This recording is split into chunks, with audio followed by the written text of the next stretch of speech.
Hello, how are you, students? I'm Miss Diana, and I'm your teacher, your English teacher in this semester. And this is our first meeting.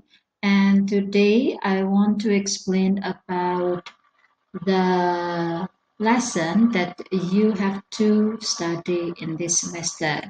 And today I'm going to explain about explanatory text. Selamat siang, anak-anak. Selamat berjumpa dengan saya, Budiana, pengajar bahasa Inggris di semester ini. Saya harap kita bisa bekerja sama di semester ini. Hari ini saya akan menerangkan salah satu pelajaran yang harus kalian pelajari di semester ini. And the lesson is about explanatory text. Pelajarannya tentang explanatory text. Sekarang saya akan menerangkan bagaimana sih explanatory text, bagaimana sebuah teks bisa dikenali sebagai explanatory text. Apa itu explanatory text? Maksudnya bagaimana, bagian-bagiannya. Oke, sekarang kita mulai ya. Nah, pertama kita akan belajar tentang apa sih yang disebut dengan explanatory text. Explanatory text is a type of non-fiction text that explain a process. For example, how something works or why something happens. Jadi, explanatory text itu adalah teks atau bacaan non-fiksi, jadi nyata, bukan imaginary, bukan khayalan, yang menjelaskan tentang sebuah proses. Contohnya bagaimana sebuah benda, sebuah alat bekerja atau mengapa sesuatu hal terjadi. Nah, contohnya dalam explanatory text kita bisa menjelaskan tentang the life cycle of a butterfly atau siklus hidup kupu-kupu. How does rain happen? Bagaimana terjadinya hujan? Why and how tsunami occurs? Mengapa dan bagaimana tsunami terjadi? How computer works, bagaimana sebuah komputer bekerja, dan how can we resolve our problems, bagaimana kita mencari solusi dari permasalahan kita. Oke, jadi itu adalah contoh dari explanatory text. Yang topik-topik yang bisa kita ambil sebagai bahan untuk explanatory text. Sekarang bagaimana sih explanatory text itu? What is the generic structure of an explanatory text? Bagaimana struktur dari bacaan explanatory text? Yang pertama harus ada dalam sebuah explanatory text itu adalah title. Title-nya itu harus memberi petunjuk tentang proses atau bagaimana dan mengapa sesuatu hal terjadi. And then the next, yang berikutnya adalah the general statement introducing or identifying the phenomenon. Adalah kalimat umum atau pernyataan umum yang memperkenalkan atau yang merupakan identitas dari sebuah fenomena atau kejadian. Yang kemudian disusul dengan series of sequence paragraph rangkaian paragraf-paragraf yang berurutan. Jadi paragrafnya bisa lebih dari satu dan merupakan sebuah urutan dari atas sampai bawah. Kemudian di bawah sendiri adalah concluding paragraf atau paragraf penutup yang merupakan rangkuman dari paragraf sebelumnya.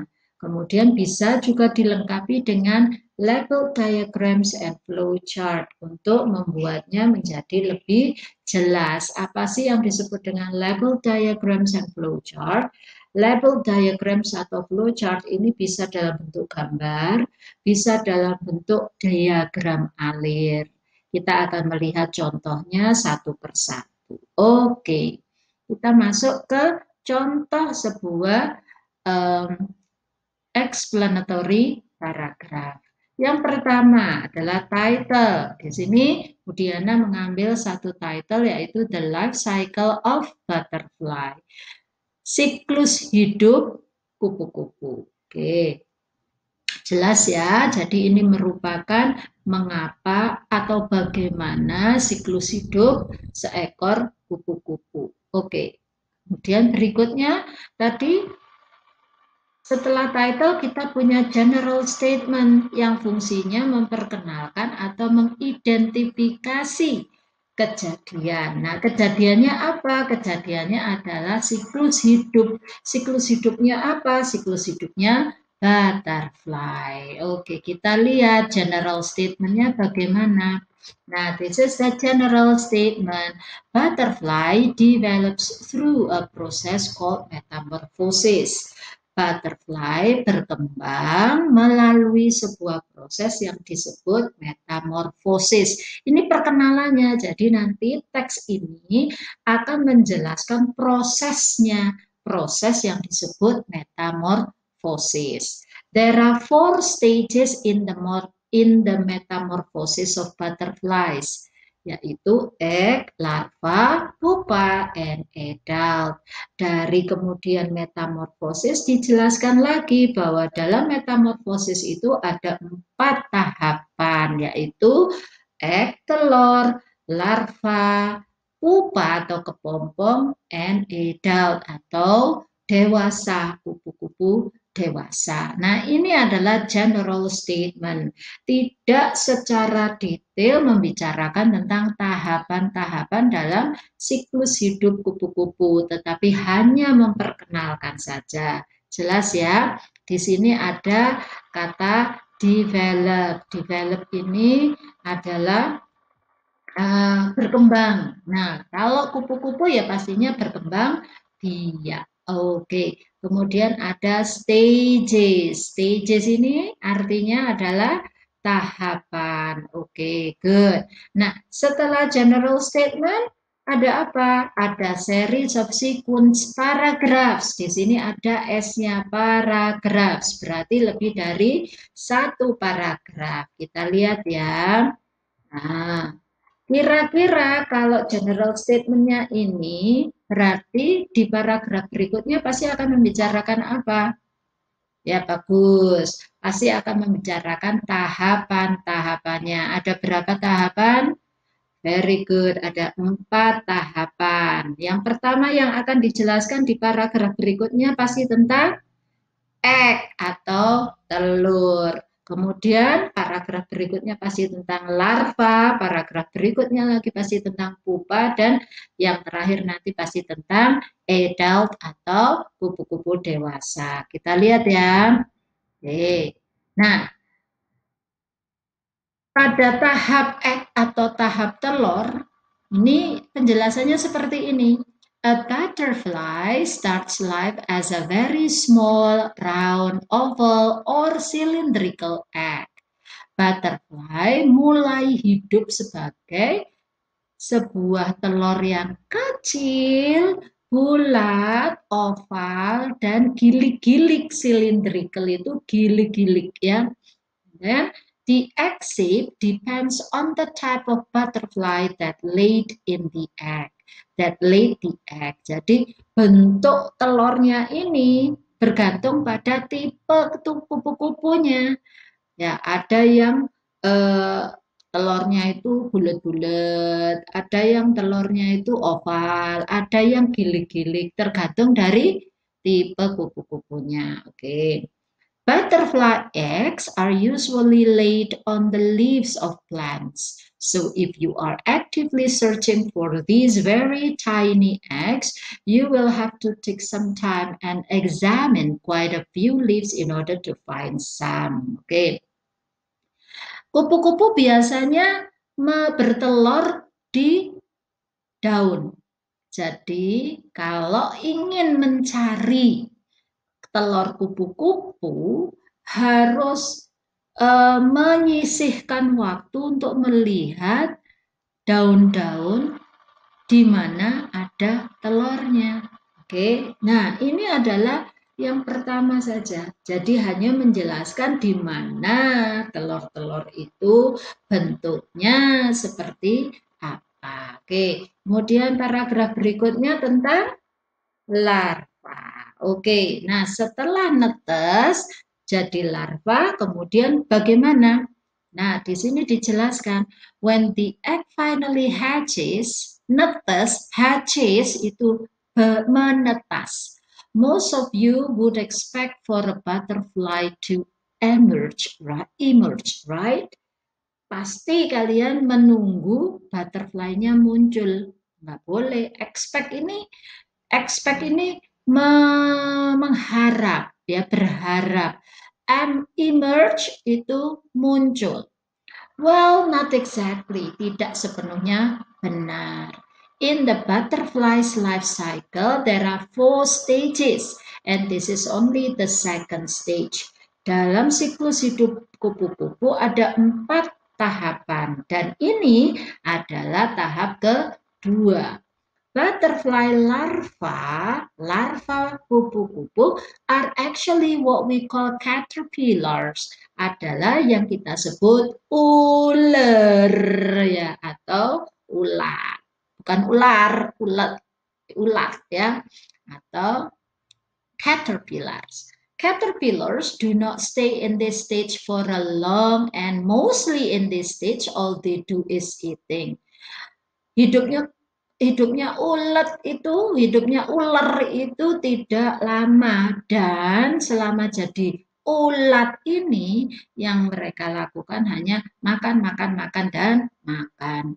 When they start eating, ketika mereka mulai makan, they instantly start growing and expanding. Ya, mereka secara instan, secara cepat mulai bertumbuh dan melar dan membesar.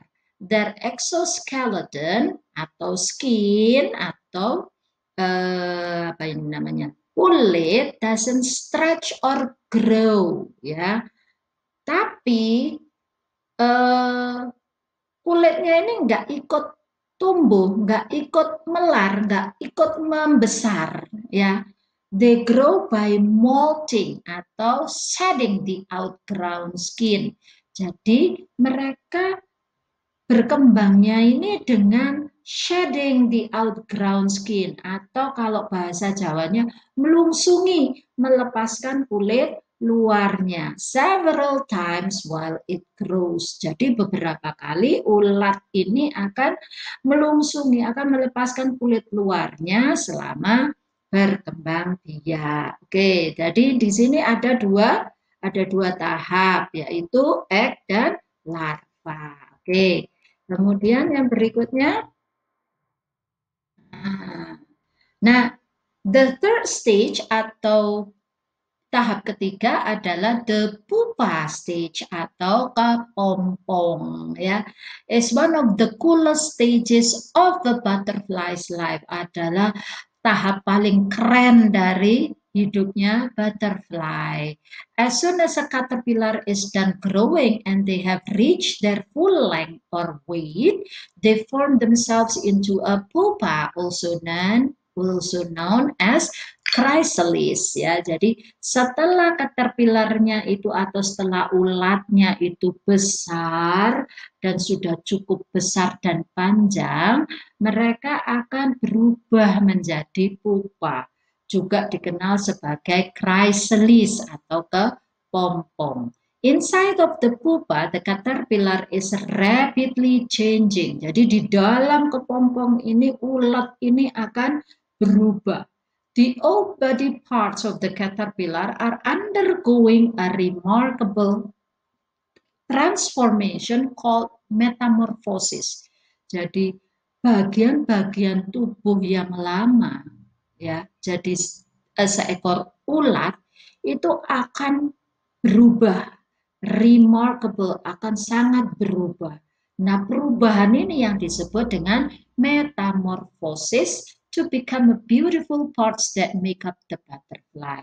Jadi bagian-bagian ini akan berubah secara drastis, secara luar biasa perubahannya disebut metamorfosis, ini akan merubahnya menjadi bagian-bagian yang indah dari seekor kupu-kupu. Tissues, limbs, organs of a caterpillar have all been changed by the time the pupa is finished. Jadi lapisan-lapisannya, cairannya dan organ dari caterpillars ini semua akan berubah seiring waktu sampai kepompong ini matang. Kepompong ini cukup tua and is now ready for the final stage of a butterfly's life cycle. Dan sekarang ready, siap untuk final stage atau tahap akhir dari siklus kupu-kupu. Oke, apa yang terjadi kemudian? Nah, finally, when the caterpillar has done all of its forming, an adult butterfly emerges. Pada akhirnya, ketika caterpillar ini sudah selesai dengan perubahannya, has done, selesai dengan perubahannya, an adult butterfly emerges. Ya, jadi kupu-kupu dewasa emerges tadi apa? Okay, that's good. Kupu muncul. First, pertama-tama, both of the wings are going to be soft and folded against its body. Jadi pertama-tama awalnya kedua sayapnya akan sangat lembut dan terlipat ke arah tubuhnya. Melungker ya, kalau bahasa Jawanya itu melungker. This is because the butterfly had to feed all its new part inside of the pupa. Ini kenapa? Karena butterfly had to feed, harus mencocokkan dengan size-nya kepompong. As the butterfly has rested a while, nah ketika sudah muncul tadi keluar, kemudian istirahat sebentar. Untuk keluar dari kepompong itu perjuangan, ya. Setelah istirahat sebentar, kupu-kupu itu akan mulai memompakan darah memenuhi sayap. Kenapa? Supaya sayapnya bisa bekerja dan berkepak. Oke, as butterfly has rested a while, beristirahat, a while sebentar, it will pump blood. Ini akan memompa darah, pump, memompa blood, darah, into the wings, masuk ke sayap, in order to, supaya sayapnya working, bekerja, and flapping, berkepak, then they get to fly. Kemudian akan terbang. Usually within a 3 or 4 hour period, the butterfly will master flying and will search for a mate in order to reproduce. Biasanya proses ini hanya sekitar 3 atau 4 jam.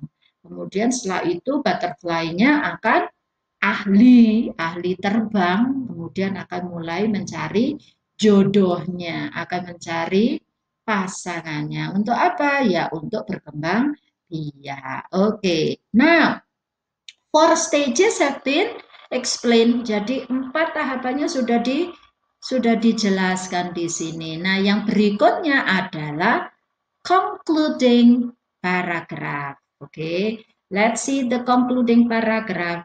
When in the fourth and the final stage of their lives, adult butterflies are constantly on the lookout to reproduce. And when a female lays their egg on some leaves, the butterfly life cycle will start all over again. Ya, jadi kalau sudah masuk ke tahap 4, kemudian tahap terakhir, ini kupu-kupu dewasa akan mulai mencari pasangannya. Dan ketika sudah ketemu, klik, maka si betinanya akan bertelur. Bertelurnya di mana tadi? Oke, that's very good. Di daun. Oke, nah ketika leg, lay eggs-nya di daun sudah, maka the life cycle will start all over again. Maka siklus hidupnya akan berputar kembali. Oke, jadi tahapan-tahapannya sudah diterangkan, sudah ditulis, kemudian concluding paragrafnya juga sudah, maka sudah selesai. Nah, this is what we call the explanatory text. Oke, nah ya. Sekarang kita akan melihat, nah ini ada tambahannya, pelengkapnya. Yang ini yang disebut dengan label diagram. Jadi ada gambarnya egg, ada gambarnya caterpillar, chrysalis, adult, kemudian ini pupu-pupu dewasa yang siap untuk berkembang biak kembali. Oke. Nah, sekarang ketika menulis teks ini kita butuh bahasa kan. Nah, bahasanya bagaimana? Nah, this is the language feature of an explanatory paragraph or explanatory text. Oke. Use simple present tense. Jadi menggunakan simple present tense. Contohnya, a butterfly starts life as a very small, round, oval, or cylindrical egg. Coba ini, simple present tense terlihat pada penggunaan verb 1 yang dikasih s, starts. Ini kan cirinya simple present tense ya. Oke. And then, kemudian use action verbs. Apa sih action verb itu? Action verbs itu adalah kata kerja yang menjelaskan sebuah kegiatan, sebuah action, sebuah aksi. Oke. Contohnya emerges. Emerges ini muncul ya. Jadi ada kegiatannya, ada aksinya. And then they get to fly. Fly ini juga action verb. Yang bukan action verb ini contohnya apa? Contohnya adalah have, mempunyai. Saya kan ketika saya mengatakan saya mempunyai rumah, saya tidak sedang pegang rumah, ya kan? Ketika saya mengatakan saya punya teman, saya tidak sedang bersama dengan teman-teman saya. Nah, ini yang tidak masuk pada action verbs. Kemudian yang berikutnya use abstract noun. Contohnya di teks tadi adalah stages, transformation, period, life, cycle. Nah, apa sih abstract noun itu? Kalau ada abstract noun pasti ada real noun atau ya real noun. Oke, abstract noun itu abstrak, kata bendanya abstrak, nggak kelihatan tapi ada. Contohnya happiness, love, ya happiness, kebahagiaan. Kelihatan nggak? Enggak, tapi ada. Love, cinta. Ada enggak? Ada. Kelihatan nggak? Enggak. Ya, tapi kalau real noun yang seperti apa? Real noun itu seperti misalnya ini. Mobile phone. Saya bisa memegang, saya bisa melihat. Contohnya yang lain. Nah, ini. Oke. What is this? Ballpoint. I can touch, I can hold, I can see, I can feel. Nah, ini bukan termasuk abstract noun. Kalau sadness, kesedihan, saya bisa melihat orang sadness, tapi orang sad, orang sedang sedih, tapi saya kan nggak tahu sedihnya yang seperti apa. Nah, that is the abstract noun. Contoh dalam teks itu adalah stages, tahapan. Kita bisa melihat tahapannya? Nggak bisa. Transformation, perubahan. Period, waktu. Life, kehidupan. Cycle, siklus. Ya, ini adalah abstract noun. Kemudian, it uses connectives, menggunakan penghubung. Contoh, first, awalnya. Next, kemudian. When, ketika. Finally, pada akhirnya. Nah, ini yang disebut dengan connective. Kemudian, menggunakan passive voice. Use passive voice. Contoh dalam kalimat, tissues, limbs, and organs of a caterpillar have all been changed. Nah, ini pakai be, been-nya ini adalah be, change-nya ini adalah verb. 3. Ciri dari passive voice. Masih ingat pelajaran kelas 11 ya? Oke, good. So these are the language feature of what is that? Of an explanatory text. Okay, it's all clear. Jelas, nanti kita akan lanjut pada diskusi lewat WA. Kalau misalnya masih ada yang perlu ditanyakan. Oke, nah, next. Nah, untuk ngecek kalian benar ngerti atau hoax yang artinya hoax, itu please do the quiz on the Google form to see how well you understand the explanation on explanatory text. Silakan kerjakan kuisnya di Google form, linknya nanti Budiana share lewat grup WA.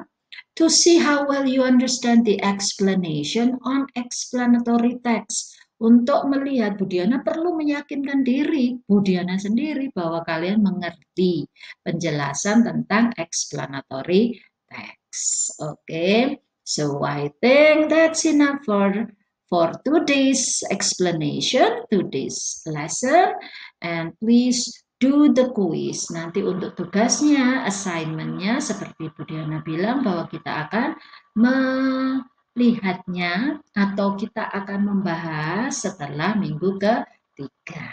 Okay, so I think that's enough for today. Have a nice day. Please do prokes, protokol kesehatan. Stay at home, wear mask, ya. Kemudian stay away from the crowd.